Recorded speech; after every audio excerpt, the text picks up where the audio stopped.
Welcome back to the Marching to Madness College Basketball Podcast, where Drake Bulldogs head coach Darian DeVries checks in to join us again as his Bulldogs are the number 2 seed in the Missouri Valley Conference tournament as they play the winner of tonight's Murray State-Valpo matchup. Coach, welcome. Thanks for having me. Oh, yeah. Now, you're finishing your 5th season at Drake, where all 5 of those teams possess 20 or more wins, and 4 of those are at 24 or more wins. Yeah, it's been a fun ride for us. We've had a great group, that started with us a few years ago now, and a good chunk of that group is graduating. So we're hoping to make a big run here to finish off this conference tournament. Now, you guys had a 10-game win streak, then posted the W. 3 of those 4 times inside of league play, they were overtimes, as 2 of them were double overtime wins. What were the keys to being able to finish like you did in overtime, and especially with 2 double overtime victories? Yeah, I think having a veteran group certainly helps. Got to figuring out, ways to make plays, down the stretch and stuff, and being able to execute.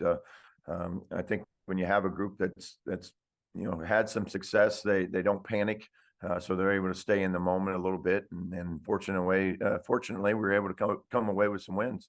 When Arch Madness comes around, what strategies do you turn to from going from regular season play into the Missouri Valley Conference tournament? Yeah, the biggest thing we try to focus in on is you got a few days right before your first game. It's just you're not going to do a lot in practice, but just really focus in on some of the details that maybe as the course of the conference rates you got a little slippage and stuff. So just to kind of make sure the guys are refocused on some of those things, and then coming into it, keep the guys confident and playing hard, playing well, playing together, and what the results are at the end of the day. But I know we're excited to get started. What are some of your strategies to refocus a team into a different part of the season?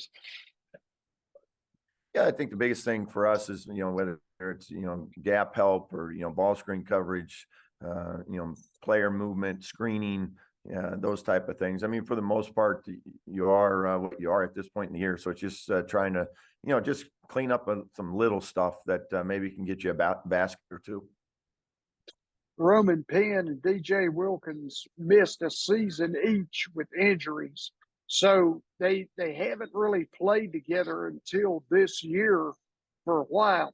I was curious, the difference on the floor when you bring these 2 players together because of their talents and skills.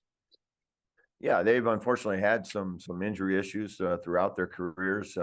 This year, DJ Wilkins coming off a torn ACL. Roman Penn was coming off a broken foot, and they came back around Thanksgiving time, 1st of December, and that's when they first started coming back and playing. And now that about a month or 2 into it, they started to find their rhythm back, and they've been playing great basketball down the stretch for us. So excited to have them.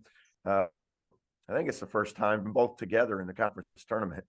Penn leads the league with 5.3 assists per game, and he has a very good plus 2.6 assist to turnover ratio. What types of matchups does he consistently face? Yeah, I think that the thing for him is, everybody knows he's our floor general. So we put him in a lot of pick and rolls, and whether we with our 5 men or using guards and slipping out and stum and letting him make the reads. And he has such a great feel for the game. It's a luxury to be able to put the ball in his hands. Sure. And now Wilkins finishes his 5th year at Drake, and he's been a stellar 3-point shooter. He's at 37.3% for this season, 39.2% in the 5 seasons combined. Yeah, he's been terrific for us. He's our all-time leading 3-point shot maker in the history of our program. So he's been kind of a staple for us throughout his whole career to be able to knock down some big shots. And he's playing really well right now, shooting it with confidence, and we'd love to see that continue through the tournament here. Now, your son Tucker is a big time scorer and a big time player. He's second in the league with 18.9 points per game. And he also gets 5.6 rebounds per outing. Talk about his development over his career as at 6'7", 210. He fits his inside game in your offense, but that's a tough matchup, for anybody on the perimeter. Yeah, we've asked him to do a lot more this year. His whole career, has been, as a perimeter player, and now we've asked him to be able to post up some of the mismatches and things. So getting a little more inside out, which allows him to facilitate a little more out of the post as well as out in the perimeter. Now, his development as a high school player and into Drake, where he's been, a solid component, it feels like from the beginning. How has he transitioned to, the college level on both ends of the floor? Yeah, I think the biggest thing for him, like all high school kids, is he's transformed his body, from one year to the next, and I think he'll continue to make start as well. But I think the game just slows down for you, from that first year to your second year.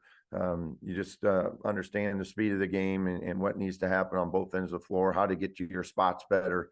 And that general understanding, that experience is, I think he's made the biggest jump. Obviously, rebounding is a really solid component of the Drake Bulldogs. You have Garrett Sturtz and Darnell Brody joining Tucker as these are your top three rebounders. They average 37 per game and lead the Valley at 37 per game. Yeah, we put a lot of emphasis on rebounding, specifically defensive rebounding, and it's something we do every day in some component. So those guys do a great job of cleaning up the glass for us, try to limit teams to as many one-shot opportunities as we can. Most of that come off the box out in your conference or off the longer rebounds. Do they have to adjust rebounding positions according to who your opponent is? We try to stay pretty consistent in our mindset.